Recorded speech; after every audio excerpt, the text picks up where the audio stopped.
O governo norte-coreano continua surpreendendo.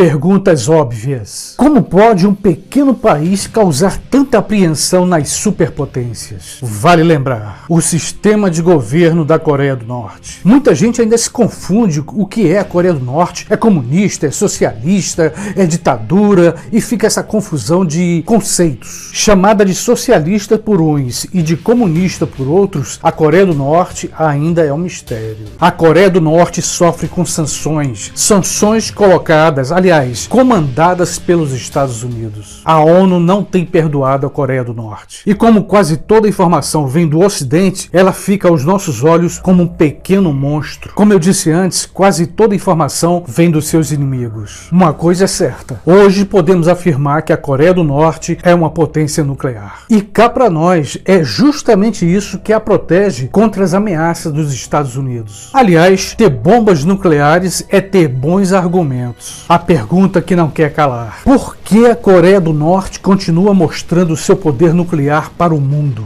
Na minha opinião, simplesmente para se defender ou abrir espaço para negociação, para ser reconhecida, principalmente para garantir a sua soberania como qualquer país. Alguns se perguntam: como pode um país tão pequeno ter essa capacidade nuclear? Como pode a sua tecnologia atômica se modernizar tão intensamente? Talvez perguntas que não teremos respostas, mas eu posso levantar uma hipótese. Em política, nacional ou internacional, o discurso é uma coisa, a prática é outra. A Coreia do Norte não deixa de ser um bom escudo contra os interesses americanos. Veja, isso é uma hipótese. E por falar nisso, os Estados Unidos e seus aliados naquela região ainda fazem provocações. Por exemplo, Estados Unidos, Japão e Coreia do Sul ficam fazendo exercícios militares, manobras próximos da fronteira da Coreia do Norte. Aí a gente questiona qual país aceita isso. Em outro vídeo que eu fiz, eu comentei exatamente sobre isso. Essa crise global pode nos levar a uma terceira guerra mundial, ou melhor, a uma guerra nuclear? Se a gente estudar um pouquinho a história, a gente vai ver que lá na década de 60, por muito pouco não houve uma guerra atômica. Em pleno século XXI,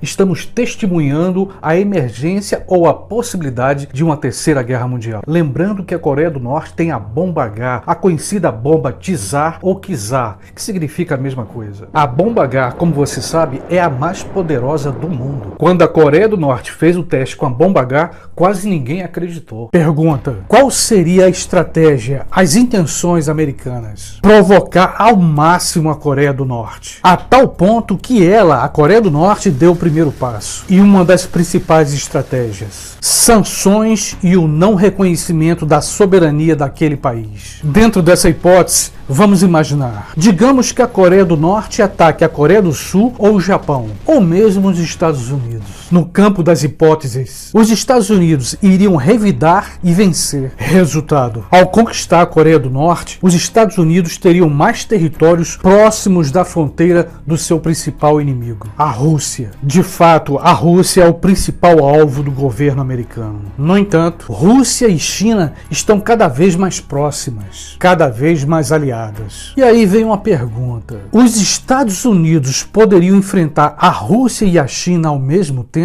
Duas frentes de batalhas com duas superpotências. A China, além de possuir o maior exército do mundo, possui armas atômicas. Vejam como a Coreia do Norte pode servir aos interesses da China e da Rússia, criar uma espécie de barreira contra as intenções militares americanas. E aí vem outra pergunta: a pequena Coreia do Norte poderia enfrentar o grande poder militar americano? Isso é uma coisa evidente para todo mundo. No meu ponto de vista, os americanos venceriam rapidamente. Mas, antes de ser derrotada, a Coreia do Norte faria um estrago enorme no mundo, especialmente na Coreia do Sul e no Japão, porque o Conselho de Segurança da ONU, comandada principalmente pelos americanos, determina quem pode e não pode ter bombas nucleares. Na minha visão, a única coisa que a Coreia do Norte quer é ter sua soberania respeitada e que as sanções econômicas sejam retiradas. Minha interpretação: ainda se trata de um ódio de velhos políticos americanos contra a antiga União Soviética ou contra qualquer país que se diga comunista. Vale Vale lembrar, quem estudou um pouquinho de história e sociologia sabe que comunismo e socialismo nunca existiu. Num país globalizado, é quase impossível existir comunismo num só país. Nunca existiram como foi escrito na teoria. Meu ponto de vista. A Coreia do Norte, se não é respeitada em sua soberania, pelo menos ela assusta. Os testes nucleares da Coreia do Norte é uma forma de mostrar ao mundo o seu poder e também de se proteger. Se proteger contra as sanções da ONU ou qualquer ataque dos Estados Unidos. Que a gente possa, de algum modo, analisar o que está acontecendo no mundo. Que possamos escolher o caminho da paz, da esperança e da reflexão.